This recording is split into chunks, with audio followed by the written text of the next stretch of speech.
The martial arts master shoved the unassuming man in the loose jacket square in the chest, demanding he step onto the mat and prove he wasn't a coward.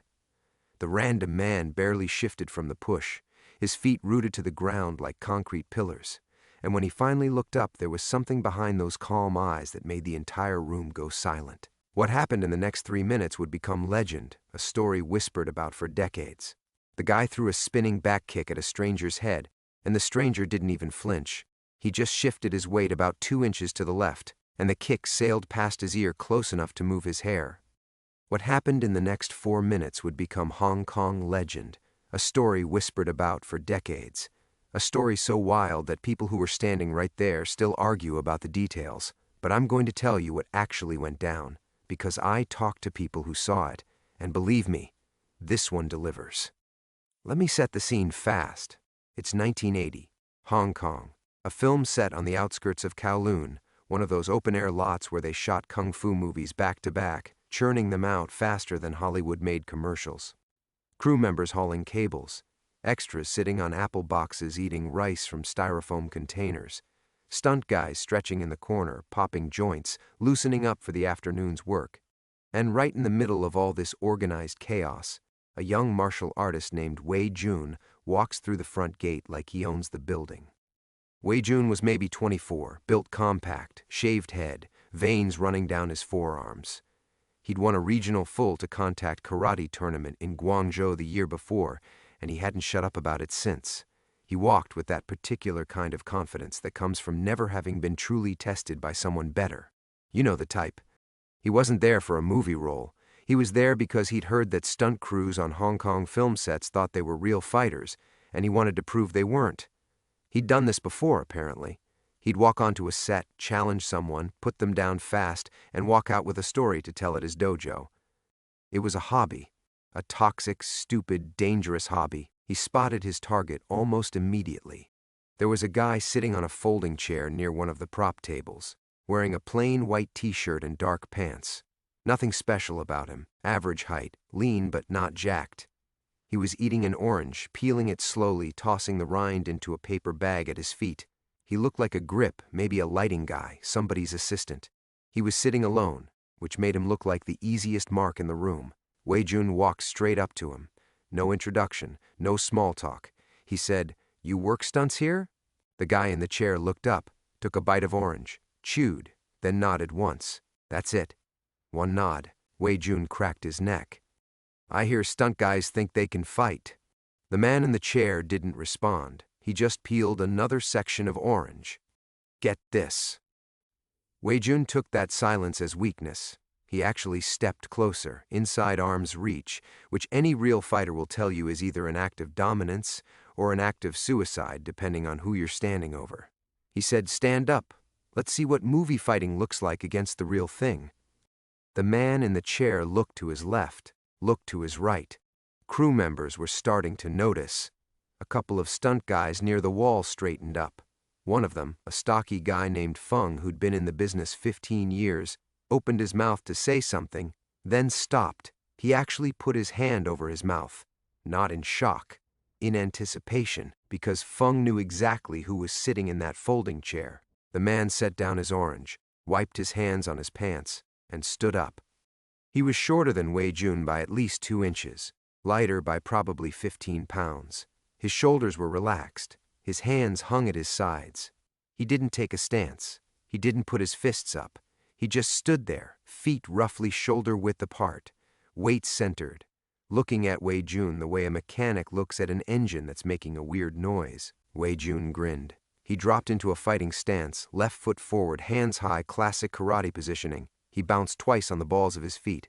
Then he threw a jab, fast, clean, right at the smaller man's chin.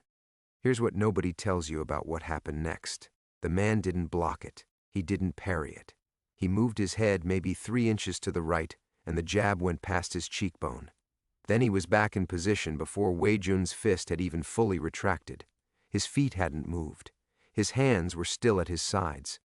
Wei Jun's grin disappeared. He threw a cross. Same result. The man's head slipped to the other side. The punch hit nothing. Wei Jun threw a hook. The man dropped his level by bending his knees about 4 inches, and the hook passed over the top of his head. He came back up smooth, same position, same relaxed shoulders, same empty hands.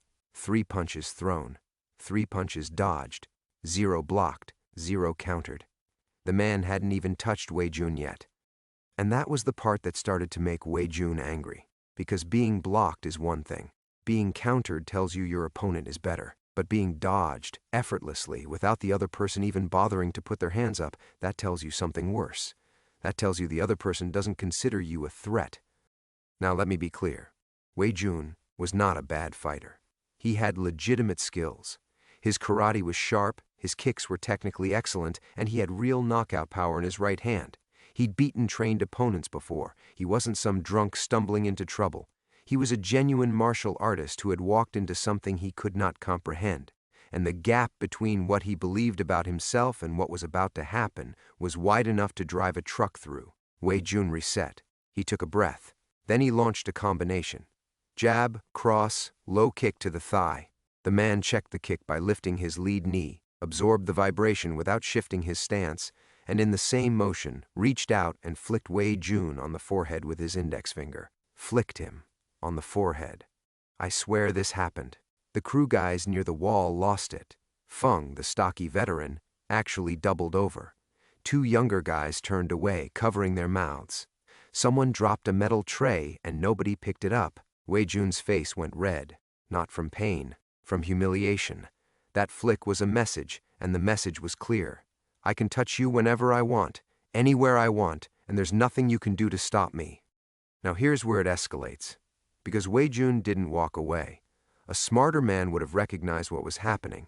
A smarter man would have felt the temperature of the situation and understood he was outclassed beyond any reasonable measurement. But Wei Jun wasn't smart. Wei Jun was proud. And pride, when it's threatened, doesn't produce wisdom, it produces violence. He backed up 2 steps, shifted his weight to his back leg, and threw a spinning back kick aimed directly at the man's head. Not a sparring kick, not a demonstration, a full-power, fight-ending, this-is-going-to-hurt-you kick. And this is the kick I described at the very beginning, the one that missed by an inch, the one that moved the man's hair. The man didn't duck, he didn't jump back, he just leaned. A tiny, precise adjustment, and 160 pounds of rotating force went past his ear and hit nothing. Wei Jun stumbled slightly on the follow-through. His back was exposed for maybe half a second, and in that half second, the man could have ended it. He could have struck the base of Wei Jun's skull, swept his standing leg, driven a knee into his kidney. He didn't do any of that. Instead, he reached out and tapped Wei Jun on the back of the shoulder. Twice, gentle, almost friendly. The way you'd tap someone to tell them they dropped their wallet. Wei Jun spun around, fists up, breathing hard. The man was standing exactly where he'd been before, hands at his sides, breathing normally. Now this is the moment where you need to understand something. Trust me on this. The man wasn't showing off. He wasn't performing for the crew. He was doing something much more sophisticated. He was giving Wei Jun exits. Every tap, every flick, every dodge without a counter was a door left open. A chance for Wei Jun to recognize the situation and walk away with his body intact and only a minor dent in his ego. Each touch said the same thing. I'm choosing not to hurt you. Please choose to stop. But Wei Jun couldn't hear that message because his ears were full of his own heartbeat and his own ego and the sound of people laughing at him. He charged. No technique, no karate, just a bull rush, trying to grab the man around the waist and take him to the ground, where size and strength might matter more. It was a desperation move, and everyone watching knew it. The man sidestepped, not dramatically, just enough. His right hand caught Wei Jun's left wrist as Wei Jun flew past. His left hand pressed against Wei Jun's right shoulder. And with what looked like absolutely zero effort, he redirected Wei Jun's momentum into a tight spiral that sent the bigger man stumbling sideways into a stack of empty wooden crates. The crates scattered. Wei Jun went down in a tangle of splintered wood and his own limbs. He scrambled up fast, a cut on his forearm from a broken slat, blood showing through his sleeve. He grabbed one of the broken crate pieces, a jagged plank about 2 feet long, and raised it. The set went dead quiet. Feng stepped forward. 2 other stunt guys moved in from the sides. Someone behind the camera truck shouted in Cantonese, but the man in the white t-shirt raised one hand, palm out, without looking at any of them. They all stopped. Every single one of them stopped, because that hand carried authority that went beyond rank or seniority. It carried the weight of someone who had total control of the situation and wanted everyone else to know it. He looked at Wei Jun, and for the first time, he spoke. "Put it down. This doesn't need to go there." His voice was calm, conversational, no threat in it. But his eyes had changed. Before, there had been something playful in them, almost amused. That was gone now. What replaced it was focus. Pure, undiluted, operational focus. The kind that comes from years of training that goes beyond sport, beyond competition, into something instinctive and immediate. Wei Jun hesitated. The plank trembled in his hand. "Put it down," the man said again. Same tone, same volume. But he shifted his weight slightly forward onto his front foot, and even Wei Jun, blinded as he was by adrenaline and shame, could feel what that shift meant. It meant the exits were closing. Mark this moment. This is the turning point. Because up until now, the man had been playing defense, dodging, tapping, redirecting. He hadn't thrown a single offensive technique. He hadn't needed to, but that weight shift was a declaration. If Wei Jun swung that plank, the next few seconds of his life were going to be very, very different from anything he'd experienced before. Wei Jun looked at the plank in his hand. He looked at the man, and somewhere behind the wall of pride and fury, a small, quiet part of his brain did the math.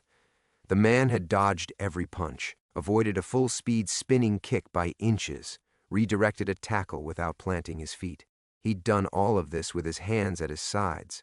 What would happen when his hands came up? Wei Jun threw the plank to the ground.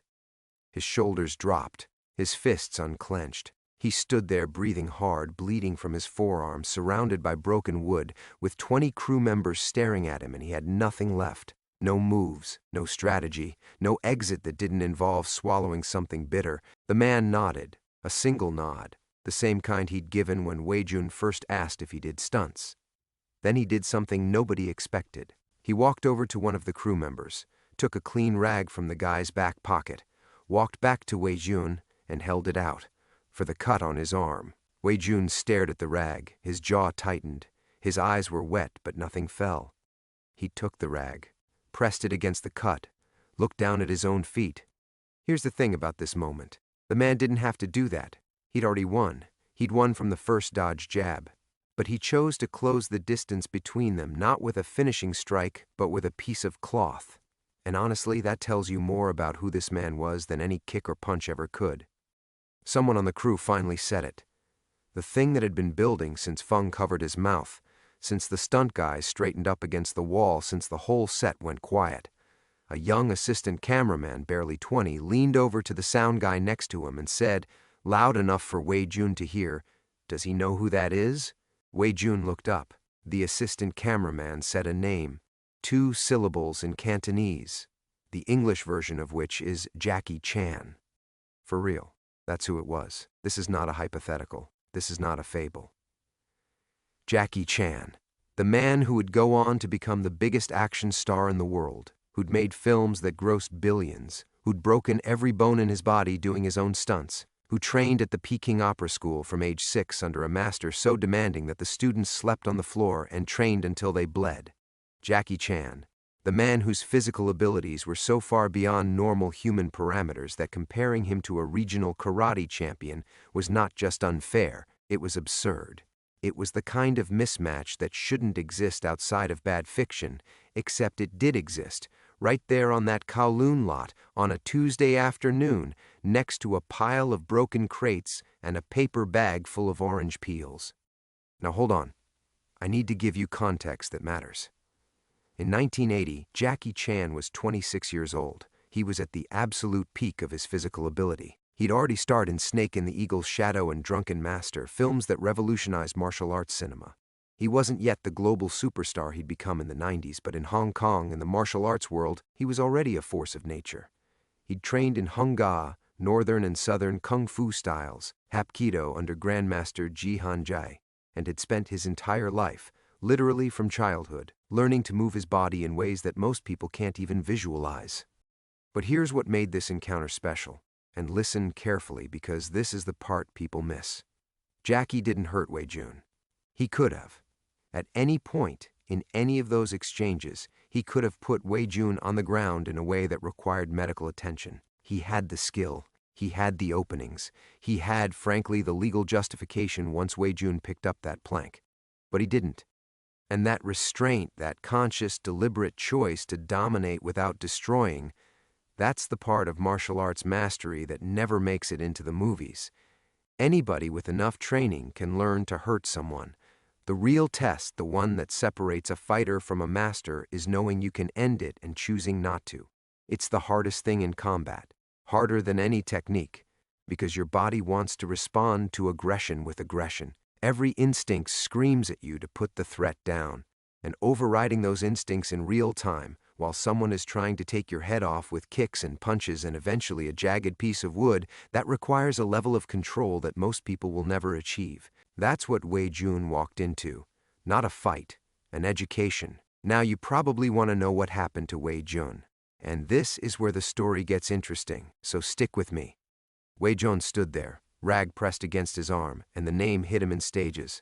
First confusion, then recognition. Then something that looked a lot like the ground dropping out from under his feet. His face went through about 4 expressions in 2 seconds. He opened his mouth, closed it, opened it again. Jackie, because now we can call him that, walked back to his folding chair, sat down, picked up his orange. He looked at Wei Jun and said, "Your spinning kick is good, but you telegraph it with your shoulder. Drop your right shoulder before you rotate and nobody'll see it coming." Think about that for a second. The man who'd just been attacked, who'd had a weapon raised against him, was giving his attacker technical advice. Specific, useful, actionable advice. Not to humiliate him, not sarcastically. He said it the way a senior student talks to a junior.